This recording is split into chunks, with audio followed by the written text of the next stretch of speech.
መሀሌት በሸቀች አይገልጸውም። በቅድስት ምክንያት እንግዲህ ተቃጥላ ልትሞት ነው ያለችው። ምክንያቱም እንግዲህ ከብሩክ ጋር አብሬ ነው ያደርኩ ያውም ደግሞ በጣም ደስ የሚል ጊዜ አሳልፍ ያለው ብላ ስነግራት እንግዲህ በዚህ ቅጽበት ነበረ መቃጠሉ እየተባባሰባት የመጣችው። ይሁን እንጂ ምሳሌም በዚህ በኩል እንግዲህ ትልቁን ድርሻና ሚና ተጫውታለች። ከምሳሌ ጋር በመተባበር እንግዲህ ሁለቶችንም አቃጥለዋታል።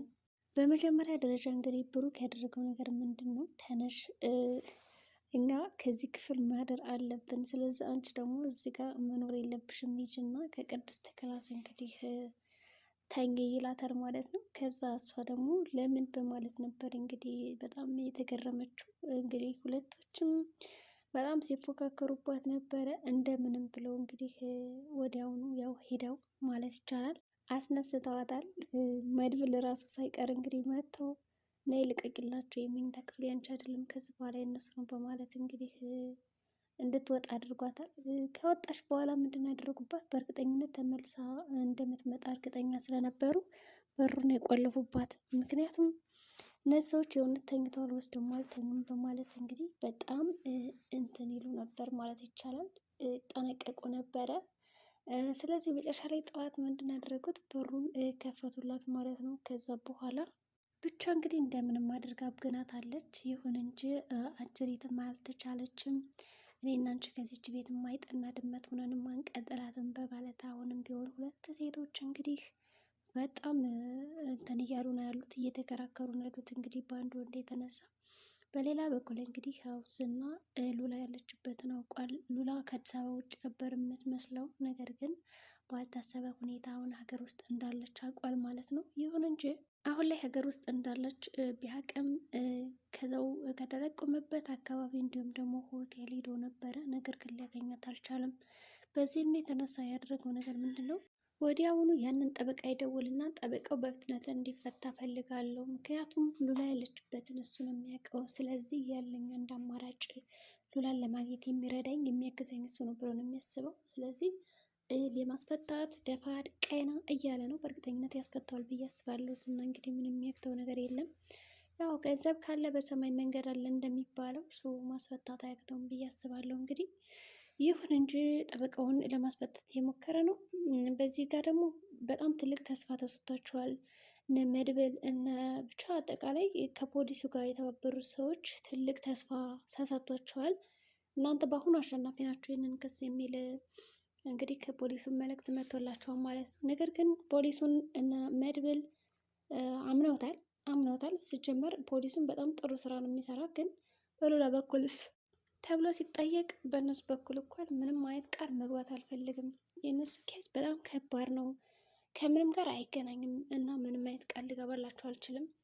ግን ይህን በስራችሁ ምክንያት ግን ምናልባት የተወሰነ ጥሩ ነገር አለ ይላቸዋል ማለት ነው። ይሁን እንጂ አሁን የካሌብ ሞዘስ ሀሳብ ምንድን ነው? ይህን ብሩክ ሀሳብ እንዳይሳካላቸው ፖሊሱን መግደል ነው። ስለዚህ አሁን ፖሊሱ ጠላቶቹ በጣም እየበዙ መጥተዋል ብዬ አስባለሁ። በእርግጠኝነት እንግዲህ የሚተውት አይመስልም።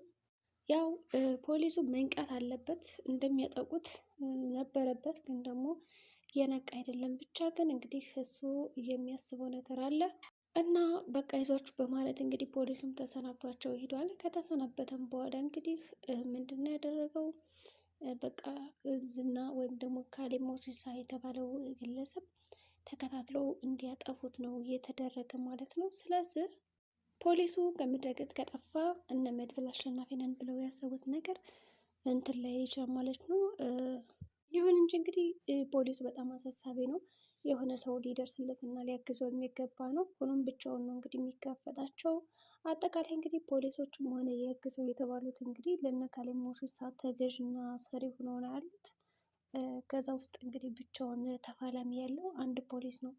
ስለዚህ ይህ አንድ ፖሊስ እንግዲህ ከተወገደ ከመንገዳቸው ሌላው ነገር ክፍት ሆኖ እነ ካሌብ ሞሲሳ ሊያሸንፉ ይችላሉ ማለት ነው። እነ መድብል ይህንን ነገር አላወቁም። ከዛ ሞገስ ራሱ በጣም እንግዲህ ስልክ ተደውሎላት ለሉላ ነይ ጠበቃውን እዩ ምናምን ተብላለች። በእርግጥ ይሄ ወጥመድ ነው እንጂ ነይ እዩ አገኙ ተብላ አልነበረም። ይሁን እንጂ ብሩክ ባትሄድ ይመርጣል ብሎ ሀሳብ ሰጥቶታል። ሞገስም እንዳትሄጂ እያላት ነው። እሷ ደግሞ መሄድ አለብኝ እያለች ብቻ ተጨንቃ ነው ያለችው። ስለዚህ ሞገስ ምንድን ያደረገው ወዴት መሄድ የለብሽም አንቺ እዚሁ አርፈሽ ተቀመጭ። ከዛ በኋላ በእርግጠኝነት ይሄ የእሱ ስራ ነው የሚሆን ልይዝሽ ነው ያሰበው እንጂ ዝም ብሎም አይደለም። ስለዚህ እንዳትሄጂ ይላታል። እሷም እንግዲህ ሽትልና ላለመሄድ ትወስናለች። ግን ደግሞ በእርግጠኝነት ዝናው አውቋል ይሄን ቦታ ብላ ነው የምታስበው። ግን ያው ዝና አላወቀም። ግን ደግሞ ከነበሩበት ሆቴል ሄዶ ጠይቋል። እዛም እንግዲህ ጠይቅ ያገኘው መልስ ጥሩ አልነበረም።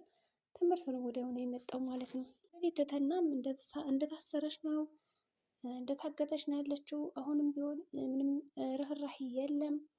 በጣም እንዲያዝንልኝ ብላ እንግዲህ እንዲሁም ደግሞ በጣም ደስ ብሎኛል ብሏት ስለነበረ እስኪ እንደው ስልክ አስደውለኝ ለአባቴ ብለዋለች። እና ለዘመናት እንግዲህ ስትናፍቅ የነበሩትን ቤተሰቦቿን አግኝታለች። እንግዲህ ዝና ጥሩ ነገር ሰርቷል ብዬ አስባለሁ። እዚህ ጋር ስልክ አስደውለኝ ስትለው እሺ ብሎ ነው ያስደወላት። እንግዲህ በፍቃደኝነት እምቢ እንኳን አላለም ማለት ነው። እሷም ያው አምና ስለተቀበለች ሁሉን ነገር አባትን በእንግዲህ በናፍቆት ሲቃጠሉ የነበሩ ቤተሰቦቿን አግኝታለች። አባቷን ቤተሰቦቿን ጠይቃለች። ብቻ ግን አባቷን በጣም በብዙ ዕዳ እንደተያዘ ገንዘቡን ደግሞ ቶሎ እንደምትመልስለት ምናምን ነግሯታል። እሷም እሺ ነው ያለችው። እንግዲህ በጣም ብዙ ብር ነው የተቀበለችው እና ይህንን ነገር ሲሰማ እንዴ አንቺ ቆይ ሰው ነው እንደ ያለሽው ይላታል። በጣም እየተገረመ ነበረ። ምክንያቱም እንዳገቷት የሚያቀሱ አዎ እንደዚህ ባለለው ማግራ ማንም የሚያበድረው ሰው የለም ነበር። በቃ ከድሮ ጀምሮ ችግርተኛ ነን በችግር ነው ያደርነው ብላ እንዲያዝንላት ብላ የህይወት ታሪኳን አካፈለችው። እንግዲህ የ2 ዓመት ታላቅ ወንድሟ የነበረው በራብ ምክንያት በ4 ዓመቱ እንግዲህ ከቤት ጠፍቶ እንደወጣ ሰማው ትለዋለች። ከዛ እኔ አሁን መቼም የ2 ዓመት ታላቅሽ ነኝ አልልም፣ ከሀብታም ቤተሰብ ነው የተወለድኩት እና እኔ መቼም ልሆን አልችልም ይላታል። እሷም መታደል ነው ካለው መወለድ ብላ እንግዲህ ትመርቀዋለች። ነገር ግን እንግዲህ ትህትና ወንድም ሊሆን ይችላል። እንግዲህ ስሙ ኃይሉ ነው።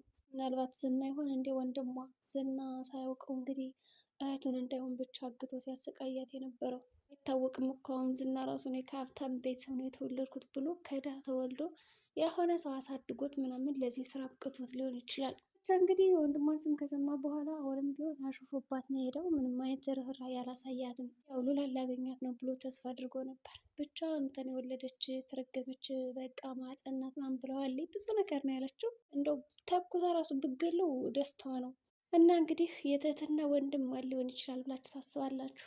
መቼም እነ መድብል አይሆኑም። ሞገስም ሊሆን አይችልም። በእርግጠኝነት እንግዲህ ዝና እህቱን አግቶ ነው የሚያሰቃያት። እንግዲህ ምሳሌም ከቅድስት ጋር በጣም ተጣምራለች። ስራውን እየሰሩ ነው በአግባቡ። ማህሌትንም በጣም እያቃጠሯት ነው። ድርና ከለቻት በኋላማ ጨለለች። በቃ ቅድስትና እሷ ተያይዘዋል። እንግዲህ ወይ እሱ የኔ ነው ወይ የኔ ነው እያሉ በቃ በአንድ ወንድ ሁሉ ጋጋታ መፍጠር በጣም ያስቃሉ። እንግዲህ ቅድስት መጨረሻ ላይ ትዕግስቴ አልቋል፣ አሁንስ በቃ ዝም በይኝ ያለዛ ሴት አድርገን የምገልሽ እያለቻት ነው። እንግዲህ ብቻ ተፋጠዋል። ሉላም እንግዲህ ማሸነፍ አለባቸው፣ ነፃ ይውጡ። እስኪ የዛሬዳችን ይመስላል። ላይክ እና ሰብስክራይብ ሸር በማድረግ ቤተሰብ ይሁኑ። ሰብስክራይብ ማታረጉት እንዴ? ሰብስክራይብ አድርጉ።